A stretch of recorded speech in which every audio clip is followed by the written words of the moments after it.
Você sabia que a Bíblia tem um segredo financeiro que pode mudar a sua vida? Não é sobre ganhar na loteria ou esperar cair do céu. É sobre algo que os maiores nomes bíblicos fizeram e quase ninguém te contou. Se você deseja prosperar de verdade, sem perder sua fé e sua paz, fica comigo até o fim, porque o que eu vou te revelar hoje pode ser o divisor de águas da sua jornada. E cuidado! Talvez você esteja pedindo bênçãos, mas ainda não está pronto para recebê-las. Antes de liberar bênçãos, Deus faz perguntas. Não é porque Ele não saiba a resposta, mas porque quer que você reflita sobre seu coração. Quando Ele pergunta, você promete não se orgulhar? Não é um teste superficial, é um convite à fidelidade, mesmo quando a vida começar a dar certo. Essa pergunta vem antes da colheita, antes da promoção, antes do sucesso. Deus quer saber se, ao te entregar mais, você ainda vai depender dele, como quando não tinha nada. Ele não se impressiona com teu currículo, mas sim com tua rendição. Muitos oram por provisão, mas Deus busca por comprometimento. Ele pergunta, se eu abrir as portas, você vai manter o coração no altar ou no banco digital? Essa pergunta precisa de uma resposta honesta. Não com palavras bonitas, mas com atitudes firmes. É nesse momento que o céu observa. Não para julgar, mas para autorizar. O que você responde em seu íntimo é o que determina o próximo passo. O sim de hoje pode ser a chave que destrava o sim de Deus amanhã. Mas cuidado, não é sobre prometer, é sobre cumprir. O orgulho é silencioso, traiçoeiro, e muitas vezes só aparece depois que tudo deu certo. Deus quer saber, se Ele te fizer prosperar, você continuará servindo? Essa é a pergunta mais poderosa da vida espiritual e financeira. Você ainda confia em mim? Porque se a resposta for um sim verdadeiro, Deus fará a parte dele. E Ele nunca falha. Riqueza é uma bênção, mas também pode ser uma ilusão. Muitos, ao prosperarem, transferem sua confiança de Deus para os números do extrato. Mas o saldo no banco nunca será tão seguro quanto a presença do Senhor. A Bíblia é clara, a riqueza é instável. Ela pode estar em alta hoje e evaporar amanhã. O imóvel valorizado hoje pode desvalorizar amanhã. A ação que sobe também pode despencar. Confiar nisso é como construir uma casa na areia. Deus não é contra a prosperidade. Ele é contra a falsa segurança. Quando a conta bancária vira o refúgio, o altar começa a ficar vazio e um coração que deixa de depender de Deus está a um passo do abismo. O mundo celebra a independência financeira, mas o reino celebra a dependência espiritual. Você pode até ter independência nos números, mas nunca deve perder a dependência do céu. Deus não quer teu dinheiro, quer teu coração inteiro. O grande erro é pensar, agora que tenho, não preciso mais orar tanto. Mas é justamente quando você tem mais que precisa orar mais, porque as tentações aumentam, o orgulho cresce e a vigilância precisa ser dobrada. Confiança verdadeira se prova na fartura, não na falta. Quando tudo vai bem, sua fé deve continuar inabalável. Deus quer te abençoar, mas Ele não quer te perder, e por isso Ele te ensina a confiar nele, não no que Ele pode te dar. Todos querem prosperar, mas poucos estão dispostos a pagar o preço que isso exige. Renúncia não é uma palavra popular, mas é uma chave espiritual indispensável. Não existe conquista sem sacrifício, nem vitória sem entrega. Na Bíblia, prosperidade sempre veio acompanhada de esforço, obediência e propósito. Isaac cavou, Jacó negociou, Abraão guerreou. Nenhum deles acordou rico. Todos passaram por processos difíceis, guiados por princípios eternos. Hoje em dia, muitos querem o resultado sem o processo. Querem colher sem plantar. Querem abundância sem renúncia. Mas no reino de Deus, o caminho é estreito. e a colheita é para quem suporta o tempo da semente e do cultivo.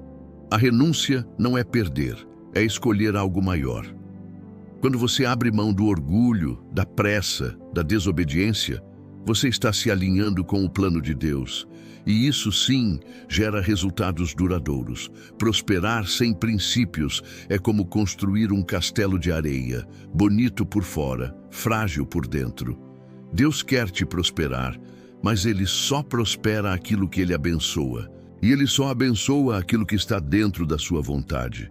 Se você quer riqueza bíblica, prepare-se para abrir mão de atalhos, porque o caminho mais longo com Deus é sempre mais seguro do que o atalho que o mundo oferece. Renúncia hoje, honra amanhã.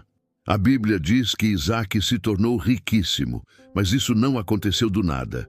Ele cavou, ele trabalhou, ele buscou água no meio do deserto. E só depois disso, a palavra diz que ele se tornou próspero. O milagre veio com suor. Isaque não foi abençoado apenas por ser filho de Abraão. A promessa estava sobre ele, mas ele teve que agir para ativá-la.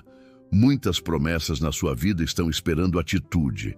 Fé sem ação é discurso. Com ação, vira realidade.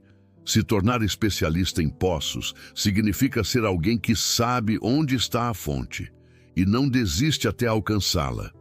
É sobre discernimento, persistência e trabalho. Isaque sabia que a bênção estava ali, só precisava cavar. A primeira vez que a Bíblia menciona alguém ficando riquíssimo foi com Isaque, e isso só aconteceu depois que ele se movimentou. O que isso nos ensina? Que riqueza bíblica vem de um processo e não de uma coincidência. Muitos hoje têm promessas, mas não têm ação. Têm palavras proféticas, mas não têm planejamento. Isaque tinha as duas coisas, e por isso se destacou, a ponto de ser invejado pelos reis da terra. Deus pode estar esperando só um passo seu para liberar uma avalanche de bênçãos. Mas Ele não vai cavar por você. Ele te dá a terra, mas você cava o poço. E quando você cava, a água vem. Jacó teve visões, experiências com anjos, promessas poderosas. Mas só ficou rico quando começou a negociar. Isso revela uma verdade simples e poderosa. Espiritualidade sem estratégia não gera riqueza. Por 14 anos ele trabalhou para Labão. Foi explorado, enganado e resistiu. Mas quando usou sabedoria para propor um acordo justo, que todo o gado malhado fosse seu, começou a prosperar. Ele parou de depender e começou a decidir. Muitos estão esperando um milagre, mas Deus está esperando uma atitude. Jacó prosperou quando aplicou sabedoria. Não foi sorte, foi negociação. Não foi mágica, foi gestão. E isso é bíblico. Seus antepassados também trabalharam duro. Abraão guerreou, Isaque cavou e Jacó negociou. 3 gerações, 3 estratégias, um mesmo princípio. Deus abençoa quem age com fé e coragem. Se você quer ver mudança na sua vida financeira, pare de esperar um anjo fazer o que você pode fazer com atitude e sabedoria. Jacó é a prova de que o céu se move quando você também se move. A fé que atrai prosperidade é aquela que anda junto com trabalho, sabedoria e ação. Jacó usou os dons que tinha e fez acordos que mudaram seu destino. Se ele fez, você também pode, se estiver disposto a agir com fé e visão. Salomão é a prova viva de que herança sem sabedoria se perde, mas com sabedoria se multiplica. Ele recebeu um reino das mãos de Davi, mas não ficou parado. Ele transformou o que recebeu em algo muito maior. Foi sua inteligência, não apenas sua sorte, que o colocou na história como o rei mais rico de todos os tempos. Enquanto muitos herdeiros desperdiçam, Salomão usou discernimento. Fez alianças comerciais, exportou o que tinha de melhor, negociou com reis e expandiu os recursos de Israel. Ele não apenas herdou riquezas, ele fez essas riquezas trabalharem por ele. A Bíblia diz que Salomão pediu sabedoria a Deus, e isso abriu as portas para tudo mais. Quando você pede a coisa certa, Deus te dá tudo que está conectado a ela. Ele não pediu ouro, pediu direção, e isso foi suficiente para mudar a história da sua nação. Muitos hoje querem riquezas como Salomão, mas não estão dispostos a buscar sabedoria como ele. Deus não tem problema com riqueza, ele só não entrega tesouros nas mãos de quem não está preparado para administrá-los com propósito. Salomão era estratégico. Ele trocava azeite por madeira, vinho por cavalos, construía parcerias. Ele entendia que prosperidade é um fluxo, não uma posse. Quem multiplica honra a Deus com o que tem. Quem apenas consome se perde na própria ganância. Se você quer viver o que Salomão viveu, precisa aprender o que Salomão buscou: sabedoria acima da ambição. Quando a sabedoria entra, a prosperidade segue. Quando a sabedoria governa, a riqueza serve. Essa é a diferença entre herdeiros que somem e herdeiros que marcam gerações. Abraão, o pai da fé, também foi um guerreiro. Ele não ficou apenas orando e esperando. Em determinado momento, enfrentou 5 reis ao mesmo tempo para resgatar seu sobrinho. Ele foi à guerra e venceu.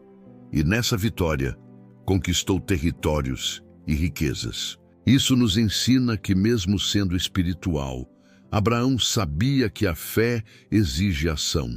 Há batalhas que não dá para evitar, e fugir delas é perder oportunidades de crescimento. A fé verdadeira não te isenta do campo de batalha, ela te fortalece para lutar. Muita gente quer herdar as promessas de Abraão, mas não quer suar como ele suou. Ele arriscou sua vida, sua segurança, seu povo, tudo em nome da justiça e da aliança. E Deus honrou cada passo ousado que ele deu.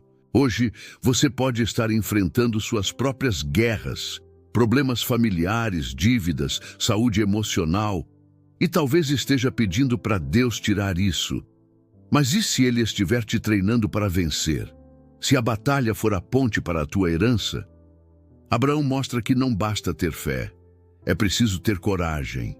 Deus promete a terra, mas você precisa pisar nela, guerrear por ela, proteger o que é seu. Prosperar também é resistir ao que tenta te parar. Então não fuja da luta. Deus não te chamou para fugir, mas para conquistar. Como Abraão, lute com sabedoria, com justiça, com propósito, porque quem luta com Deus já sai vitorioso antes mesmo da batalha começar. Paulo e Jesus são exemplos de ministério com provisão divina, mas também com responsabilidade humana. Jesus, mesmo sendo Deus, foi sustentado por mulheres de alta posição. Paulo, um grande apóstolo, trabalhou fazendo tendas. A missão era celestial, mas o sustento era terreno. E a Bíblia mostra que, em muitos momentos, os dois foram ajudados por pessoas que entenderam o valor do propósito. Isso nos ensina que, para algo ser de Deus, não precisa ser mágico. Precisa ser sustentado por gente comprometida. Jesus largou a carpintaria para se dedicar ao ministério, mas nunca mendigou. Deus tocava corações. Paulo deixou o ofício temporariamente, mas sabia que alguém teria que sustentar a missão. Isso mostra que até o chamado mais divino precisa de recurso humano. Se você está em missão, seja ministério, projeto ou sonho, entenda, vai exigir investimento, vai envolver gente, vai demandar estrutura. E isso é espiritual também. A fé caminha lado a lado com a administração. Muitas vezes, o que impede alguém de avançar não é a falta de fé, mas a falta de consciência que até o espiritual precisa de estrutura. Deus sempre proverá, mas Ele usa pessoas, estratégias e generosidade para isso.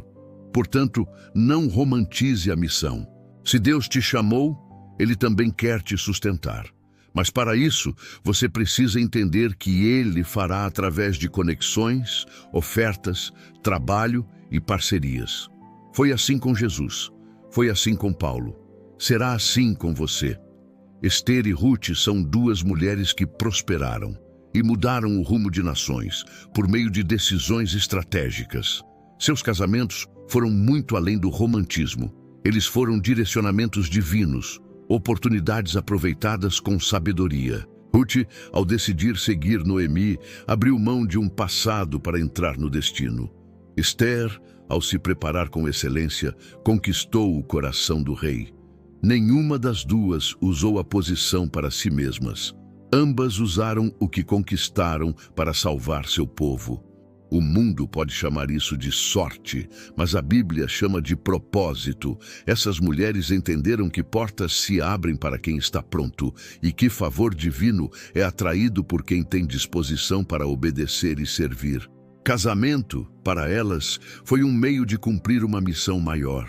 Elas não se acomodaram ao luxo. Usaram a influência para proteger, abençoar, liderar. Isso é empreendedorismo espiritual. Usar o que Deus te deu para transformar realidades. Hoje, muitas pessoas limitam prosperidade ao financeiro, mas Deus também prospera por meio de alianças, conexões e relacionamentos certos. Um casamento, uma sociedade, uma amizade pode ser a ponte para um novo tempo. Aprendemos com Ruth e Esther que o segredo não é só ter alguém ao lado, mas estar onde Deus quer que você esteja. Quando você entra no lugar certo, com o coração certo, o céu se move. E quando o céu se move, nada pode parar o que Deus vai fazer. Quantas pessoas hoje estão exaustas, trabalhando 14 horas por dia, mas sem ver resultado? A Bíblia mostra que não é o volume de trabalho que traz prosperidade, mas a direção correta. Isaac cavou no lugar certo. Jacó negociou com sabedoria. Salomão escolheu as alianças certas. Deus não honra só o esforço, Ele honra o esforço com propósito. Muita gente se orgulha de estar ocupada, mas nem sempre estar ocupado é estar produtivo. O que adianta correr se você está indo na direção errada? Trabalhar muito pode cansar o corpo. Trabalhar certo renova a alma. Quando você alinha seu esforço com o plano de Deus, os frutos aparecem. A bênção de Deus é o fator multiplicador do teu esforço. Jesus ensinou isso quando disse: lançai a rede do lado direito do barco. O esforço era o mesmo, mas o lugar era outro, e foi ali que os peixes apareceram. Trabalhar com Deus é pescar no lugar certo. Isso não significa que você vai parar de se esforçar, mas que seu esforço será guiado por sabedoria. Estratégia é tão espiritual quanto oração. E ouvir a voz de Deus antes de agir é o segredo de quem prospera com paz. Não trabalhe apenas por trabalhar. Trabalhe com direção, porque quando você age com propósito, o pouco vira muito, e o muito se torna eterno. A bênção de Deus não é simplesmente um presente, ela é uma permissão. É como um passaporte que valida tua entrada em territórios que antes pareciam impossíveis. Sem essa autorização divina, até o maior talento pode se perder no vazio dos resultados frustrados. Você pode ser talentoso, esforçado, criativo, mas sem a bênção, os frutos não se consolidam. É por isso que tanta gente planta e não colhe, trabalha e não prospera, tenta e não rompe, porque falta o sim de Deus para aquilo florescer. A bênção é a autorização do céu dizendo: agora vai. Ela não substitui o trabalho, mas garante que o teu trabalho será frutífero. É o sopro invisível que empurra o barco na direção certa. É o fator multiplicador que transforma o natural em sobrenatural. Quando Deus abençoa, até o deserto vira fonte. Quando Ele autoriza, até o improvável acontece. Mas essa bênção vem sobre quem está alinhado com o coração dele. Não é automática, é consequência de posicionamento. Muitos confundem bênção com provisão pontual. Mas bênção é muito mais. É estabilidade, continuidade e expansão. Provisão é o maná no deserto. Bênção é a terra que mana leite e mel. Qual dos dois você quer viver? Lembre-se, Deus pode até dar provisão no deserto, mas Ele abençoa a terra prometida. E só entra nela quem confia, obedece e trabalha debaixo da direção divina. A bênção é o sinal de que Deus está com você. E quando Ele está, ninguém te segura. No reino de Deus, prosperar não é o fim, é o meio. O meio para abençoar, ajudar, repartir. A Bíblia deixa claro: os ricos devem ser generosos, prontos para repartir e praticar o bem. A verdadeira prosperidade começa quando você entende que o que tem não é só seu. Quem é egoísta no pouco será ainda mais no muito. O dinheiro só amplifica quem você já é. Se hoje você ignora a dor do próximo, amanhã, com mais recursos, você vai apenas aumentar a distância entre você e a necessidade alheia. Deus não prospera pessoas apenas para que vivam bem, mas para que façam o bem. A generosidade é uma chave espiritual que abre portas invisíveis. Ela toca o coração de Deus, porque quando você dá, você mostra que confia que não vai faltar. Ser generoso é um estilo de vida. É entender que muitas vezes Deus coloca um valor na tua mão não para você, mas para alguém. É por isso que você precisa ser sensível. O céu libera recursos para quem sabe repassar. Jesus foi sustentado por pessoas generosas. Paulo também. Ministérios, igrejas, projetos, vidas, tudo depende da disposição de pessoas que entenderam que dar é mais poderoso que acumular. Se você quer ser próspero aos olhos de Deus, comece hoje. Não espere ficar rico para repartir. Reparta agora. Porque quem é fiel no pouco será colocado no muito, e o muito nas mãos de quem reparte vira milagre. Riqueza é instável. Uma casa valorizada hoje pode desvalorizar amanhã. Uma empresa sólida pode falir em meses. Uma ação que sobe também pode despencar. Tudo o que o dinheiro constrói pode ruir, mas o que é firmado em Deus permanece. A Bíblia nos alerta: não depositemos nossa esperança na instabilidade das riquezas, mas em Deus. Isso não significa desprezar o dinheiro, mas entender que ele não é o alicerce da nossa vida. Ele é ferramenta, não fundação. A falsa segurança da riqueza é sutil. Ela faz você acreditar que está tudo bem só porque há reservas. Mas basta uma crise, uma perda, uma mudança brusca, e todo aquele seguro vira areia movediça. E aí, onde está sua base? Somente Deus é rocha. Ele não muda, ele não oscila, ele não desvaloriza. Nele você encontra paz, direção, estabilidade emocional e esperança eterna. O dinheiro pode acabar, a presença dele, não. O grande erro é tentar substituir o abrigo espiritual por conforto material. O corpo pode estar em uma mansão, mas a alma pode estar em ruínas. E é por isso que tantos milionários vivem vazios, perdidos, depressivos. Você pode ter tudo e continuar sem nada, se não tiver Deus. Mas se tiver Deus, mesmo com pouco, você já tem o essencial. E quando Ele for tua base, aí sim, o que vier depois será apenas consequência de um fundamento eterno. Existe uma crença popular de que riqueza é incompatível com fé verdadeira. Mas a Bíblia mostra o contrário. O problema não é o quanto você tem, mas o quanto você confia e como você usa o que tem.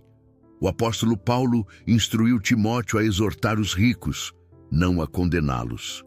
Ele orientou: sejam humildes, não confiem nas riquezas, pratiquem o bem e repartam.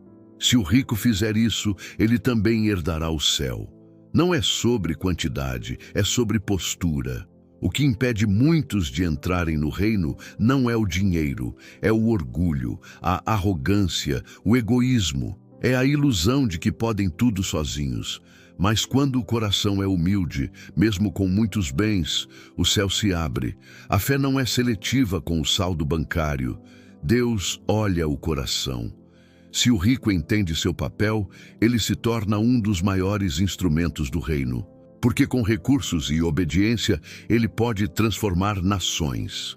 O desafio dos ricos é manter o coração no altar, mesmo quando tudo parece perfeito ao redor. E esse é um desafio real.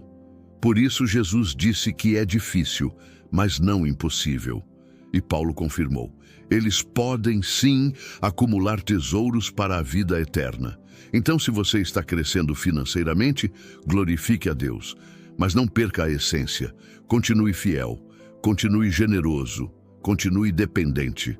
Porque o céu não se compra, mas está disponível a todos que seguem o que está escrito. Antes de colocar recursos na tua mão, Deus quer saber onde está o teu coração. Porque se o coração estiver no lugar certo, o dinheiro será uma bênção. Mas se estiver errado, pode se tornar um desastre. A humildade é a base da verdadeira prosperidade. Não é sobre se sentir inferior, mas sobre reconhecer que tudo vem de Deus, que nada é seu por mérito, mas por misericórdia. Que o sucesso não é obra da tua força, mas da graça dele. Muita gente perde o favor porque se perde no orgulho. Começa a achar que é bom demais, que merece demais. E aos poucos, Deus vai deixando de ser prioridade. Mas a Bíblia é clara. Deus resiste aos orgulhosos, mas dá graça aos humildes. Deus quer te prosperar, sim. Ele quer ver você crescendo, abençoando, impactando. Mas Ele só vai liberar tudo isso se puder contar com teu coração por inteiro. Porque para Ele, o coração é mais valioso que qualquer bem. A humildade mantém o céu aberto. É ela que faz o rico continuar no altar. É ela que transforma a prosperidade em propósito. É ela que faz o teu nome crescer, sem que o teu ego tome o trono de Deus. Se você deseja viver tudo o que Deus preparou, prepare antes o teu coração. Porque quando a humildade te governa, a prosperidade não te corrompe. E aí sim, Deus pode te levar para lugares que você nunca imaginou. Agora que você ouviu tudo isso, a pergunta volta com mais força. Você promete confiar em Deus, mesmo quando Ele te prosperar? Porque não se trata apenas de ganhar dinheiro. Se trata de se tornar um canal de bênçãos na terra. Deus está levantando uma geração de empreendedores do reino. Pessoas que prosperam com propósito, que vencem com humildade e que compartilham com generosidade. Você não foi criado para sobreviver, você foi criado para reinar. A terra prometida está diante de você, mas precisa ser conquistada com trabalho, obediência e uma fé inabalável. E Deus já está dizendo: eu farei a minha parte se você fizer a sua. Hoje, você pode decidir de que lado da história quer estar. Dos que só assistem ou dos que fazem acontecer. Dos que pedem ajuda ou dos que estendem a mão. Dos que acumulam ou dos que repartem. Deus está pronto para liberar o que você precisa. Se o seu coração estiver pronto para receber, então declare agora: Senhor, eu aceito o teu desafio. Se o Senhor me abençoar, eu não serei orgulhoso. Eu não confiarei no dinheiro, mas em ti. E tudo o que vier às minhas mãos será para glorificar o teu nome. Porque quem assume esse compromisso com sinceridade não termina o ano do mesmo jeito. A prosperidade divina não é um mito, é uma promessa. E ela começa com uma resposta: sim, Senhor, eu confio em ti.